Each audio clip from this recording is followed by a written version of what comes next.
एक बार किसी बात पर अकबर बीरबल से नाराज हो गए और उन्होंने बीरबल को राज्य छोड़कर कहीं दूर चले जाने का आदेश दे दिया। बीरबल ने अकबर के आदेश का पालन किया और राज्य छोड़कर चले गए। कुछ समय बीतने के बाद अकबर को बीरबल की याद आने लगी।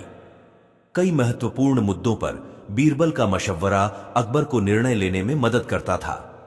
इसलिए बीरबल के बिना निर्णय लेने में अकबर को असुविधा होने लगी। आखिरकार उन्होंने अपने सैनिकों को बीरबल को ढूंढने के लिए भेजा। सैनिकों के कई गांव में बीरबल को ढूंढने का प्रयास किया, लेकिन बीरबल नहीं मिले। कई जगहों पर पूछताछ करने के बाद भी बीरबल का पता ठिकाना नहीं मिल सका और अकबर के पास सैनिक बैरंग लौट आए। अकबर किसी भी सूरत में बीरबल को वापस लाना चाहते थे। इसके लिए उन्होंने एक युक्ति सोची। सैनिकों के माध्यम से उन्होंने अपने राज्य के सभी गांवों के मुखियाओं को संदेश भिजवाया। संदेश इस प्रकार था, 1 माह के भीतर एक घड़े बुद्धि भरकर उस घड़े के साथ दरबार में उपस्थित हो। ऐसा न कर पाने की स्थिति में बुद्धि की जगह घड़े में हीरे जवाहरात भरकर देना होगा। अकबर का ये संदेश सैनिकों द्वारा गांव-गांव में प्रसारित किया गया।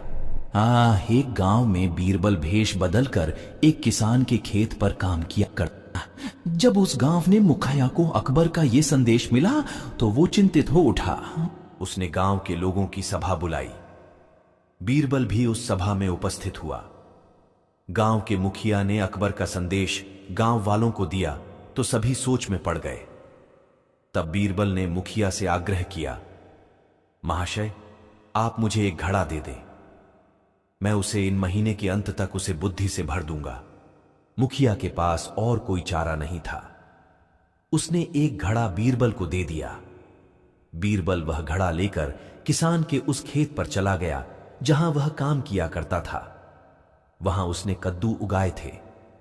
उनमें से ही एक छोटे से कद्दू को उठाकर उसने घड़े में डाल दिया। कद्दू अब भी अपनी बेल से लगा हुआ था। बीरबल उस कद्दू को नियमित रूप से खाद पानी देने लगा और उसकी अच्छी तरह से देखभाल करने लगा, जिससे धीरे धीरे कद्दू बढ़ने लगा। कुछ दिनों बाद कद्दू का आकार इतना बड़ा हो गया कि उसे घड़े से बाहर निकाल पाना असंभव था। कुछ और दिन बीतने के बाद जब कद्दू का आकार घड़े के आकार जितना बड़ा हो गया, तब बीरबल ने उसे उसकी बेल से काटकर अलग किया।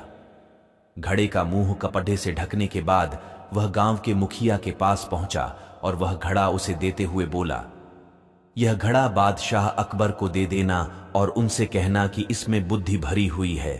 उसे बिना काटे और इस घड़े को बिना फोड़े उसे निकाल लीजिए। मुखिया बादशाह अकबर के दरबार पहुंचा और उसने अकबर को घड़ा सौंपते हुए वैसा ही कहा जैसा बीरबल ने उसे कहने के लिए बोला था। अकबर ने जब घड़े के ऊपर से कपड़ा हटाया और उसमें झांक कर देखा तो उसमें उन्हें कद्दू दिखाई दिया। वे समझ गए कि इतनी दूर की सोच सिर्फ बीरबल की ही हो सकती है। पूछने पर मुखिया ने बताया कि यह उसके गांव के एक किसान के खेत में काम करने वाले व्यक्ति ने किया है। अकबर जान चुके थे कि वो व्यक्ति और कोई नहीं बल्कि बीरबल है। वे तुरंत मुखिया के गांव गए। वहां किसान के घर जाकर बीरबल से मिले और उससे माफी मांगकर वापस दरबार में ले आए। ये कहानी से हमें ये सीख मिलती है कि हर समस्या का कोई ना कोई हल अवश्य होता है।